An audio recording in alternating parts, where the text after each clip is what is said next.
Island-wide blackout hits Puerto Rico as residents prepare for Easter weekend San Juan, Puerto Rico, AP.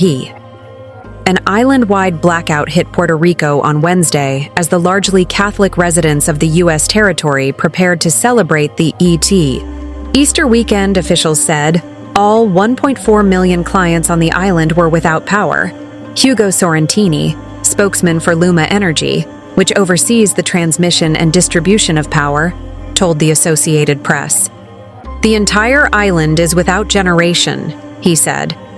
Hotels were at near capacity, with thousands of tourists celebrating Easter vacations on the island. Meanwhile, at least 78,000 clients were without water, with officials warning that power likely won't be fully restored for another 48 to 72 hours. This is unacceptable, said Josué Colón, the island's so-called energy czar and former executive director of Puerto Rico's Electric Power Authority.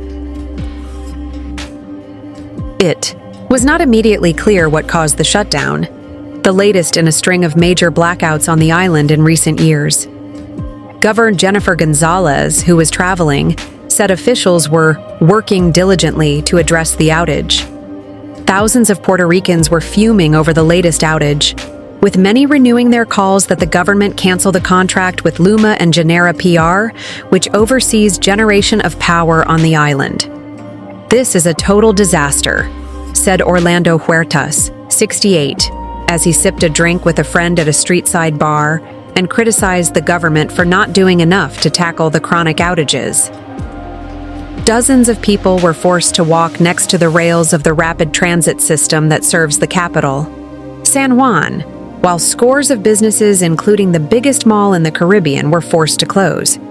Professional baseball and basketball games were canceled as the hum of generators and smell of smoke filled the air. Traffic became snarled as police officers were deployed to busy intersections. By late Wednesday afternoon, some $5,000 to $7,000, clients had their power restored, although that number is expected to fluctuate. Those without generators crowded around grocery stores and other businesses to buy ice. "I'm desperate.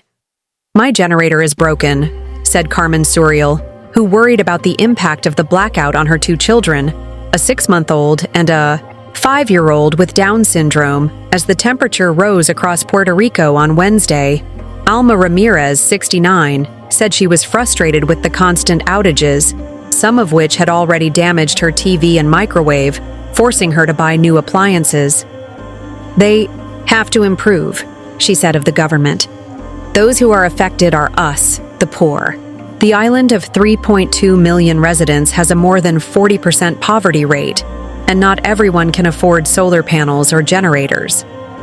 While there was a push to use more renewable energy sources under the administration of former U.S. President Joe Biden, which provided Puerto Rico with mega generators and other resources, experts worry that won't happen under U.S. President Donald Trump. Roughly 117,000 homes and businesses on the island have solar rooftops. Meanwhile, petroleum-fired power plants provide 62% of Puerto Rico's power, natural gas 24%, coal 8%, and renewables 7%, according to the U.S. Energy Information Administration. Daniel Hernandez, vice president of operations at Genera PR, said at a news conference that a disturbance hit the transmission system shortly after noon on Wednesday, during a time when the grid is vulnerable because there are not many machines regulating frequency at that hour. Veronica Ferrai-Woolley, acting governor and secretary of state for Puerto Rico, said the White House reached out to local officials and said they are available if needed.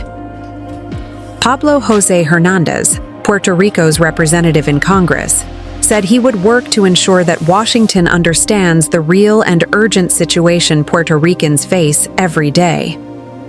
The electric grid crisis is frustrating, and after years of blackouts, it feels like